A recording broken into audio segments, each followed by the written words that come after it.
Word of God tells us that we overcome by the blood of the Lamb and the word of our testimony. So I am here to share my testimony with you. I am a product of two alcoholic parents. Both of my parents were addicts. My father was a heroin addict and my mother was addicted to barbiturates. I grew up in the city of Compton, raised by my dear grandmother, who did the best that she could. Amen.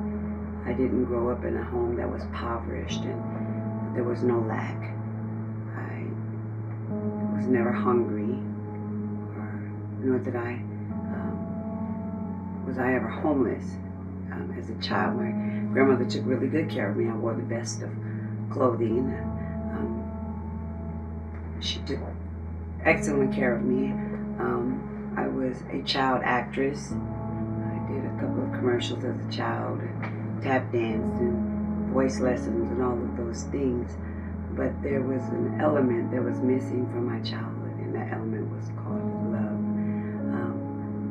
I was I like to say, a token child. They dressed me up and put me in frill and bows, and I recited poems, and I was the perfect little hostess at all of the social gatherings that my grandmother had. And that was my first drug of choice, attention. I liked being on stage. I liked being applauded. And the root cause of that was because I was longing for the attention from my mother and my father.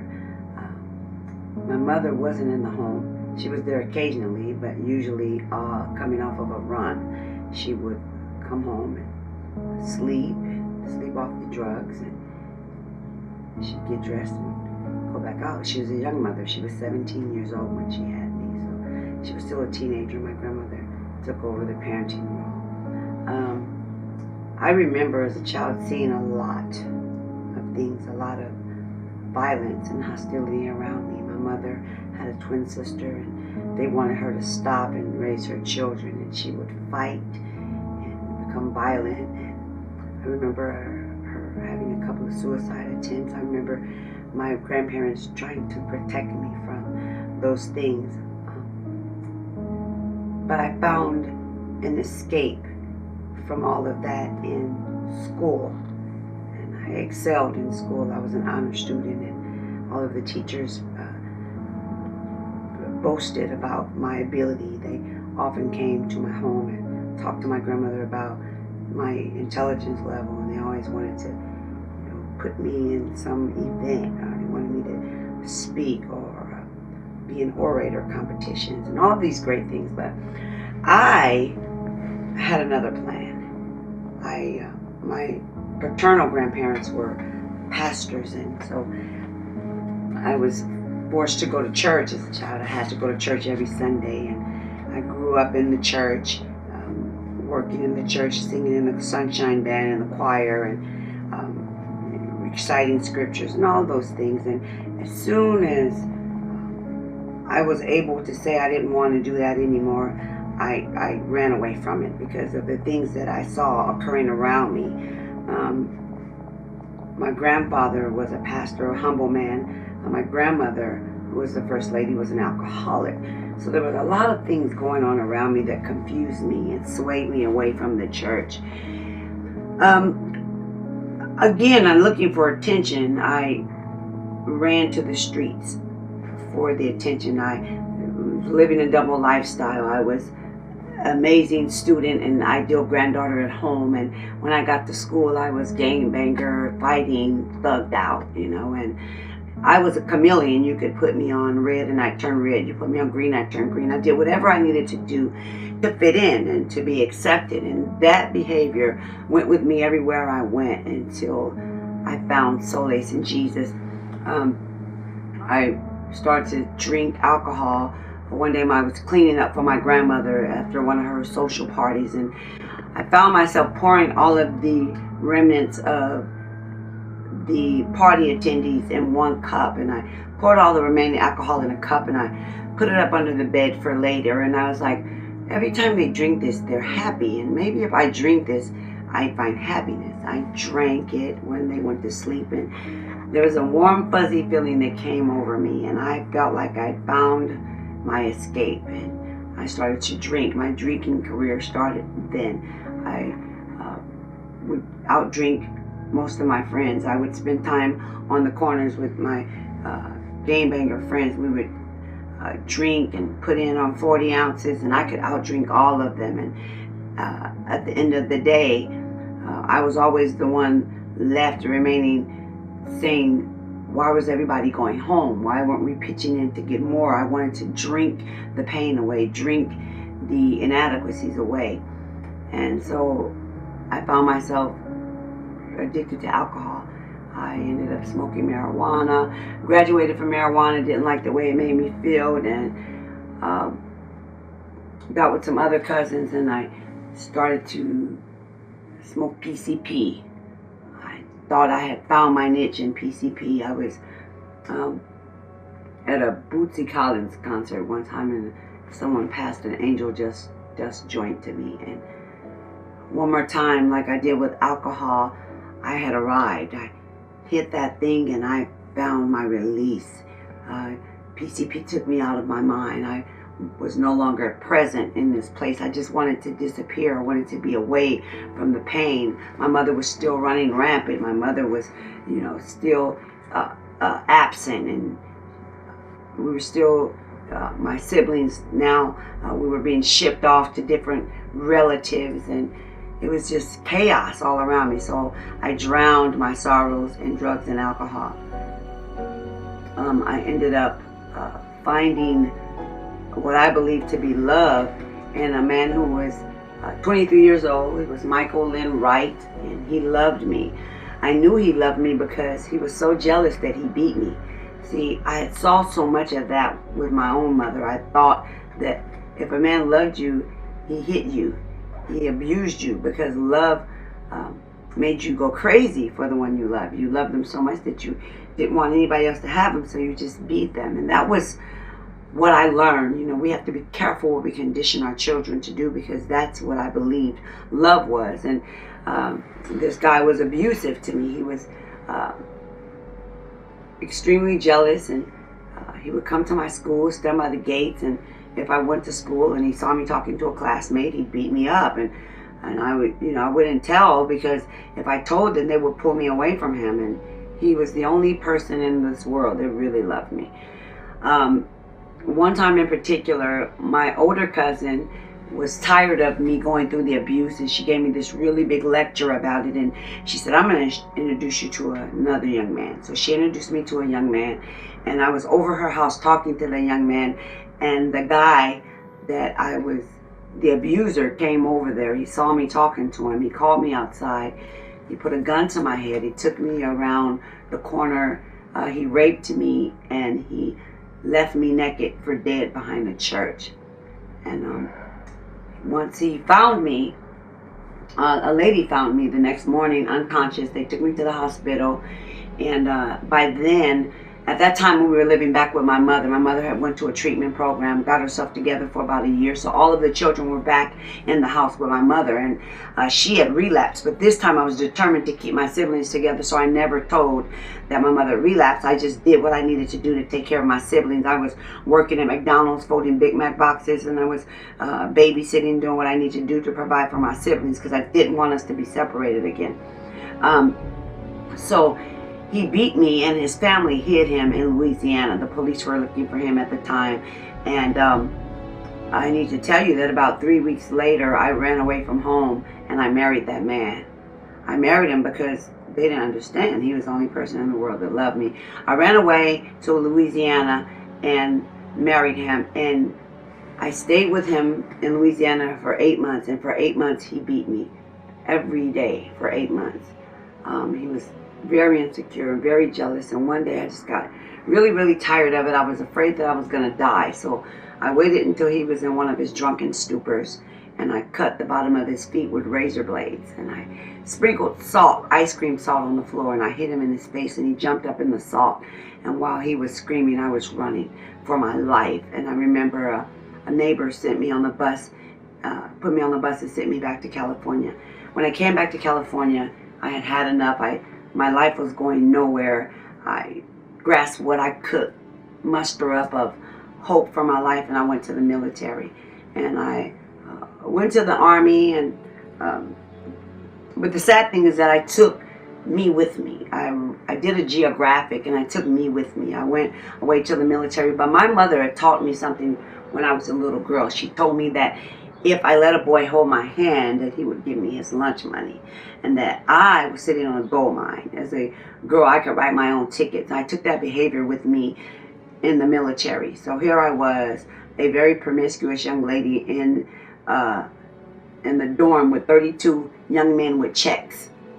And so those behaviors led me to do some things that I'm not proud of now, but it was all part of the journey that I needed to make me become who I am today.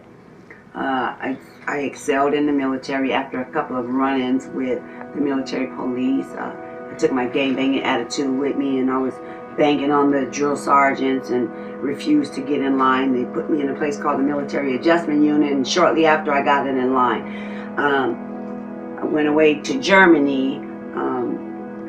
And when I went away to Germany, I came home on leave for 30 days and went back. And while I was in the field, I found out I was pregnant with my first child. And I was 6.5 months pregnant, and on a tour to Rota, Spain, I ate a dish called paella, and it made me sick. I caught hepatitis, and the doctor said that the baby was determined to fight for his life, and the baby broke the bag of waters. So he was born at 6 months pregnant. When he was born, his lungs weren't developed. He had a hole in his heart the size of a dime. He had aspiration pneumonia, and they said that he wasn't going to live. So they began my process for discharge while at the same time fighting for my child. During his sickness, I would catch the train every day in the snow from Darmstadt to Frankfurt to the hospital where he was, and do his cares. They had taught me how to do his cares because he wasn't able to eat by himself. He was a 2-pound baby, and while we were in Germany, one of the care nurses had turned the oxygen level up too high on him, and he was on a machine called the baby bird respirator that was actually breathing for him, and the baby took the baby bird respirator and excavated it. He snatched it out of his throat, and the doctor said a couple of minutes more on the oxygen he would have permanent brain damage. So they took him off of the respirator. They said now he was learning to breathe on his own, but they still needed to put him on something called an oxy hood. The exact same nurse turned the oxygen up too high again, and the alarm went off again while we were doing his cares, and they said that a couple of more minutes on the oxygen hood that he would have permanent brain damage. So one more time he was fighting for his own life, and they never had to put him back on oxygen. He started to breathe on himself, which baffled the doctors, but they were still concerned about the hole in his heart, and his lungs still weren't fully developed. So they decided that they would discharge me from the military under hardship because they told me that he wasn't going to live. At that time, I tapped back into my faith. I started calling everybody I knew, and I had round-the-clock prayer for my baby. I was so in love with this baby. I would buy doll clothes and put doll clothes on him, and I sat there at the hospital day in and day out, trekking through the snow just to be with this baby and to lay hands on this baby and to pray for this baby and to speak the word of God over this baby. During our trip from Germany to San Francisco, they had to do an emergency landing in Washington, because while we were up in the air, the monitor went off again. We did an emergency landing, and they rode him back into the operating room, and the doctors were looking at his chart, and they were looking at him, and they were looking at me, and they were like, "Why is he here?" And I was like, "Well," they said that he had the hole in his heart and his lungs were developed, and they said, "There's nothing wrong with this baby, we're discharging you." So he received divine healing, and they sent us home from the military. Now I'm coming home at 20 years old with a baby. My mother was still in the same condition, and I came home with no plan. So when I came home with my baby, I immediately hooked up with Mr. Wright. Mr. Wright number 2. His name was Billy Ray Scott. And Billy Ray Scott was a drug dealer. And he gave me what I wanted. I wore what I wanted to wear. I ate what I wanted to eat. And he took really good care of the baby. And, he kept the baby's father at bay as long as he could. And one time in particular, I found out that Bill cheated on me. So I went in the safe and I took all of the drugs out of the safe and all of the money, and I was going to take my baby and we were going to disappear. I went to my cousin's house to vent and to share my frustrations with how I was so tired of Bill. And while there, she said to me, "Do you have money?" And I showed her what I'd gotten out the safe. I said, "Well, I took all these drugs and here's the money." And she was like, "Oh, you just need to smoke some of this and calm down." And I had heard about that whole story with Richard Pryor, and I didn't want to touch any, drugs. And so I was sitting there feeding her drugs the whole time. I was, telling her about my problems. And she said, "You just need to smoke some of this and calm down."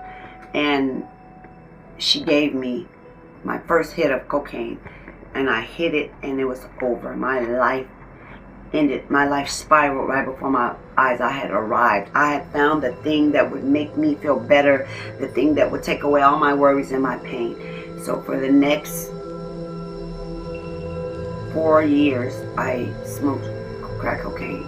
I lived to use and I used to live, and my life was a mess. I ended up in prison. I ended up doing a whole lot of things that I said I'd never do. I ended up prostituting myself. I ended up robbing people and horrible things. And because I was addicted, that demon was on my back, stronger than I could imagine. And one day, my mother had gotten custody of my son because I hadn't lost custody of my son then. I'd given my mother custody of my son at the time because I just couldn't pull it together. I didn't want him to be drugged through my addiction. I wanted to stop, but I couldn't stop. It was stronger than me.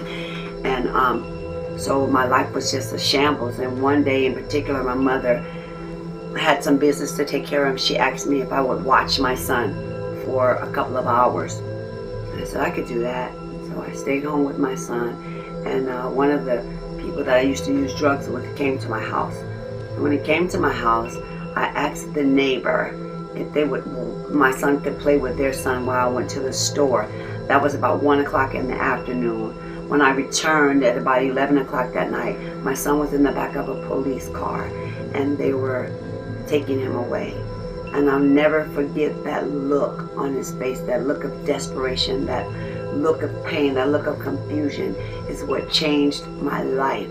I began at that time to fight with all I had to defeat this thing. God sent an angel by the name of Harold Fletcher, and he was the social worker who came into my life, and he said, "I know you don't want to do this." And Mr. Fletcher fought for me. He helped me to get into a treatment program, and I went to a treatment program. At the time I was pregnant again with my daughter, and we left the area. I went to treatment. I moved into an apartment. I ended up getting married, ended up having another son, and I was about 5 years sober when I left my husband, my second husband. I left him, and me and my children moved away to Baldwin Park. We had a good life. Things were better. I was spending time with my children, and but there was some behaviors that were starting to creep back up on me. I was trying to make fast money. I decided to hang out with some people that were, drinking. I thought I was strong enough to do it now, and we were going to church. We got really involved in a church. I think at the time I was at Faithful Central, and I was serving under Bishop Ulmer, and life was good. And I got caught back up and ended up using again.